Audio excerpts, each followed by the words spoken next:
Well, we've been busy here on the layout. There's a lot to talk about, so let's get into this layout update. My name's Scott, and welcome to CP Lewis.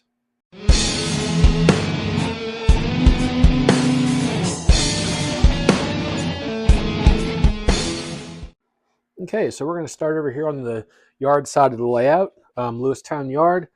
As you can see from the last time, there's been a little bit of changes to it. They originally have a switch going to another track over here, but was looking and doing some measuring. The station's going to be sitting over here, and I don't have enough room for everything, so we eliminated this switch here, so we had room to put the train station in here eventually. But what I did do is I come over here on this side and expanded out about another 6 or 8 inches, and then we added a switch back here and then another switch up here, which gave us 2 more tracks. So in total, I have about 7 tracks for storage, and there's still a lot that can be handled for as far as cars in here. Again, from the other video, I'm going to have the layout about half full, so still have some ways to go as far as putting cars in here. You can see on the back, we started doing some backdrop and some of the mountain work. This is used, what I used for this stuff is called Structolite. You can get it at Lowe's or Home Depot. I got it at Home Depot. It's sold over in the drywall section, and it comes in a 50-pound bag. But the thing I like about this stuff is if you look at it really close to it, you can see it has a very, very grainy look to it. So it has a very rough surface and texture, which I like. It actually looks a lot nicer, I think, than using drywall compound or hydrocal, because you just have more of an earthy look and you don't have to work so hard to kind of give it that look when you're doing your scenery work. So that's kind of the nice thing about this stuff. The other thing too is it dries relatively quick, not as quick as plaster of Paris or hydrocal, but I'd say give it less than 24 hours and it'll be hard as a rock. I got a little bit on some of the backdrop there you can see, but I'll come by and just scrape some of that off and touch it up a little bit. There'll be trees up along there, so you're not going to see it anyways. Speaking of backdrop, you can see we got it painted sky blue. I didn't put any clouds or paint any mountains on the backside yet, but this is going to run back over here, and then the other one comes back around, so it kind of looks like it just goes off in the distance over around the side there.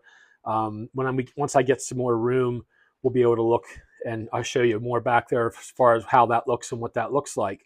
I also made an access hole here out of masonite, so you can just kind of pop yourself up through there if you need to get to cleaning track or fix a derailed car or something like that. Definitely got to have some access back there, so I did leave an access point there. And then over here on this side, eventually I'm just going to probably build this up a little bit higher and probably just have a row of houses along here. In the real life yard look, there would be houses sitting there, so I'll probably be adding some of those in through time. So that's about all for the yard side of things. Didn't get any of the switch machines hooked up just yet. Not in a hurry to do it. I've been more just trying to get some scenery done, running trains, trying to get rid of bugs in the track, engines, stuff like that. So that's kind of been the main focus right now, and also doing the mountain work as well. So we still have the yard leads coming around over here. Everything's coming over. And then over here on this side, we have the grade crossing, which I did. What I did is I used a sub base of masonite here, and then just basically cut it out so it just fit even right along the edge of the rails of the track. And then over here on this side, I just kind of did the same thing, and then it runs down, and I'll show you more of where that goes then. But on the top of it then, I put some more of this Structolite on top, and then when I sanded it, some of it actually kind of chipped away a little bit, but I like that. If you look at it, it almost looks like potholes in the road. A lot of these back roads, especially in Pennsylvania, if you've ever driven those, you know that a lot of them aren't the best roads to drive on, because a lot of them need maintenance, things like that. And this is one of those roads too. It's just got a lot of cracks, potholes, stuff like that in it. So it's not a perfect, smooth road. It's going to have a lot of rough places to it. So it actually made the kind of look that I was going for. So a lot of this I want to keep in here. I'll probably paint these like a darker gray or maybe a close black color just to make it look like it's more of a whole than matching everything else. Then in through here, I'm going to probably just cut strips of balsa wood and then paint them brown or stain them and put them in here just for the grade crossing. And then, of course, you'll need a crossing sign here and one over there to kind of just complete that look a little bit. I decided over here on this spot, I'm going to put the yard office that would be here. The yard office technically in real life would be all the way around, all the way back there. But as you remember us standing over there, I don't have any room over there for that. So I just decided to stick it over here on this side. So at some point in time down the road, I'll put the yard office in and maybe have a couple Conrail work trucks parked there, stuff like that. So let's check out the rest of the layout. Okay, so coming around as we continue around over here to around CP Long, this is the construction that I did of Ray's Bridge. I did all this out of styrofoam, so I actually just kind of took the dense foam here, and what I did was I took a soldering gun and I wrapped a thin hot wire around the tip of the end of it, and then just let like maybe about an inch or so of that hot wire stick out. And I used that to carve all of the lines in here that I did in the bridge. And then what I did was I tilted the whole thing on its side, and then I used white chalk to fill in the lines to make it look like there's grout in there. And then I hit that with some Mod Podge that was in a spray can to set everything. And then just come back over it with some different colors for weathering, stuff like that. In real life, these would be railroad rails they use to kind of help brace everything back. But as you can see, it's it goes the whole way through each of one of the tunnel portals as we're looking at it. And then over here on this side, this is the road. It just runs underneath and it comes out over here, runs up, and then it just runs over across. Just thought that would probably make more sense to have it done that way. I got to add another little tier on top of this yet, about another inch or two, because when I go to ballast this, I don't want everything running down off the side. I still have handrails to put on both sides of this then as well. So yeah, this is the Ray's Bridge, and then over here on this side, it's pretty much kind of the same thing. It might be hard to see over here, but I did both sides. It's not just one-sided. Even though you're probably not going to see much of this side, it's still done nevertheless. So I'm happy with how it turned out. It was definitely took some time to do, but and I would say it took me probably like a weekend to get this all done up, cut, and done. So, and then I just again come back here with the Structilite and just kind of took everything in around it just to tie it all together on both sides. And then I'm going to get something, probably some of the Envirotex to use to pour in here to do my river base. I still have to add some colors in here, some rocks around, maybe around some of the edges of the piers here. But I'm really happy with how the scene's turning out so far. Here's the picture that I was kind of using to model with. This would be what Ray's Bridge looks like in real life. Now this would be standing over on this side looking this way. So we're kind of facing the opposite way, but you can see on the bridge how it has the concrete columns and that was added in through the course of time just to kind of help reinforce the stone arch bridge. And that's what I did with this. This is what that's supposed to represent. And then, we've got the arches there as well on the bridge. So again, really happy with how it turned out. It was some of it I was just kind of like making it up as I go. I didn't have a plan for it. And especially doing it on a curve, it was pretty challenging. If it was on a straight stretch, it would have probably been done half the time it took me to do this. But having to figure out angles and cut everything, and then one angle you would cut too short, and you'd have to do it again. So there was just a lot of trial and error in doing this. But it took me probably like a weekend, maybe a weekend and a day to get it worked out and get it done. But yeah. So then we come around through over here, and this over here. I'm not doing a tunnel portal here because this is just supposed to represent just going off into the distance, heading west, like if it was heading towards Pittsburgh. So I'm not going to do a tunnel portal here. There's going to be a lot of trees over here on this side, on top here, and then coming back down here. So when you're standing over here looking at it, you're actually not even going to be able to see it from standing right here. Now, if you're looking straight on, you might see it, but I'm hoping when I paint the backdrop with the trees and stuff like that, it just looks like it's just going off in the distance, because that's what it's supposed to be.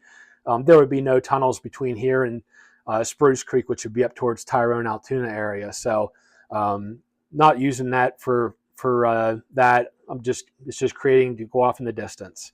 And then the bridge here, I built that. That was built out of 2 Plasticville signal bridge kits that I just took and put together and made them into one. And I kind of liked how I did this. Some of the signal bridges you see sometimes, they're just the same height on both sides, but in some of the areas and some of the Alleghenies, they actually had to shorten to one side just because of how close the hill was. And I just wanted to kind of create that here just to give it a little bit of a different look. So again, I like how that turned out. Just cut some pieces of foam here, and I hot glued them in place, and then just took the Structolite and closed everything in around them. And then these target heads I built just out of styrene. I had some round tubing I just cut in half, but and then I just took some yellow paint and just painted these until I get ones that are actually functioning. But for now, it gives you the idea that it's a signal bridge. They're not as light as I'd like them to be. I'll probably try to find some really lighter yellow or really bright yellow, and just to kind of get those a little bit more standing out so you can see them better. So yeah, that's the bridge, and the Stone Arch Bridge here. And here's the control panel. So control panel, again, made this out of Masonite. And then what I did is I got some white striping tape and just kind of did the track design. As you can see, this is the interlocking at Lewistown. This would be the switch that we just saw for the beginning of the siding at CP Long. And then that would be running through over to here on this way. And then this would be the track here that would be going back. This would actually represent the yard. I just used tape right now until I make some really nice looking labels to label everything. And I still have one more to wire there yet. That's actually going to be for the yard lead to get into the yard. And then I just took some pine and built a frame around it. So just pretty simple and basic, but again, just kind of gives you that feel of the old PRR/Conrail signaling system that the dispatchers would have been sitting in front of back in the day. Just kind of getting the feel of it. And again, my layout's all conventional. I'm not running DCS and probably never will run DCS. I'm old school, and I just like still like using conventional stuff. So, I bought these 2 power packs, which have the walk around throttles. So I'll probably wind up adding at least another plug-in point over here. They're just basically phone jacks that I'll have to put in. Shouldn't be hard to do, but the nice thing is while your train's running, you can unplug this, walk over here where the yard is if you want to work the yard, and plug back in over there and still have control of your train. Now over at the yard, there's going to be some controls over there for powering the yard tracks and stuff like that while you're there working it. And then when you're done, you can walk back over here and plug in, or you can even stand over there and run your train and enjoy it over there. So I'm not limited to standing in one spot. I can still move around. I can still get everywhere I want to go, and it's not going to cost me an arm and a leg to do it. I know DCS is nice, but for me, I just don't really have a desire to have it, I guess. So I guess if it makes me boring, oh well, but I still enjoy the hobby the way it is. So yeah, that's really kind of about the long and short of it. Oh, here's the bag of Structolite down here. So this is what the bag looks like itself. So that's what you're looking for there if you're going to buy some. It's a 50-pound bag. And I believe it or not, for all I've done, I probably used maybe half of it. So there's probably at least 25 pounds on this layout setting so far of Structolite. And I did use screen wire underneath of it. You got a staple gun and just stapled the screen wire to it, and then just covered everything. And yeah, it worked out great. Didn't have to use cardboard strips or anything like that. I had to use maybe some pieces of foam here and there just to kind of prop it up in some spots, just to right here, for example, I took a piece of foam and just propped this up just to kind of poke this out a little bit more. But once it dries, you can take the foam out from the inside, and it's hard as a rock. It's not going anywhere. And again, I got some on the backdrop, but I'm going to scrape some of that off and just touch that up, and you'll never even see it. So next step for this is going to be to paint it brown. What I'm going to do for ground cover in the most of the forest areas is what I'm going to do. I'm actually going to go and get a couple plastic bags full of leaves. Excuse me. And what I want to do is I want to put that in a blender. Not advising you to use your wife's good blender. Make sure you find an old one if you're going to do it. But what I'm going to do is I'm going to put this in a blender and blend it up. And what that's going to do is it's actually going to chew it up into a really fine ground cover with different textures in. Some of the twig structure in the leaves will actually still be in there, which will actually look good because it's going to look like there's going to be sticks on the ground that fell from the trees, stuff like that. A very cheap and inexpensive way to do a forest cover. If you ever walk through a forest, spring, winter, fall, doesn't matter when it is, a lot of the forest is just always dead leaves on the ground. We get bushes and weeds and things like that, but in some of the spots where you got the really dense forest cover, there's not really a whole lot there growing, and it's just all covered with dead leaves and stuff. So that's what I'm going to do a lot of this with as the sub base. Now, even down here, I'm probably still going to do it, but then over the top of that, I can do, add some green if I want to, some weeds sticking up, stuff like that. Then I'll probably have like briars and stuff like that down here close to tracks, like you'd see in real life. So, yeah, that's kind of what's going on here right now. Not really much else to say. Oh, I got the fascia board on as well. Added this on over here. It just goes all the way around. I actually used the Structolite again to cover all the screw holes too. I just got to come wipe this off, and it'll be ready for primer and then paint. So again, the Structolite works great for filling in all your screw holes, things like that. So they're all covered up, and good to go. Still have a little bit of work to do right here on this side of the road yet, but not much. But it's to the point now where I'm ready for paint and to get some sub-base scenery down, and then we're going to be talking about creating trees, and I'm going to show you a very cheap and inexpensive way to do it, and you'll be surprised on how great of a forest you can build with very little effort and very, very little money compared to buying the pre-made stuff, super trees from Woodland Scenics, stuff like that. By the time I'm done with that, I'll show you the materials I'm using, where I got it, and you can even do the same thing yourself if you want to create a nice O-scale dense forest and not break your bank doing it. So that's kind of all for this video update right now. Not really much else to talk about. What we're going to do next is I'm actually going to run some trains for you. Kind of just stand around some different spots of the layout, watch the trains go by. And yeah, if you have any questions, feel free to ask. Feel free to subscribe as well. Be a lot more videos coming down the road. You know how things go, life and work get in the way. So, it's definitely haven't been able to get down here as much lately as I've wanted to, but that's life. You got to take care of the priorities first. But we'll try to get some more videos here a little bit more often and not so spread apart. So I'm going to leave you with some trains running. And again, thanks for stopping by, and we'll see you next time.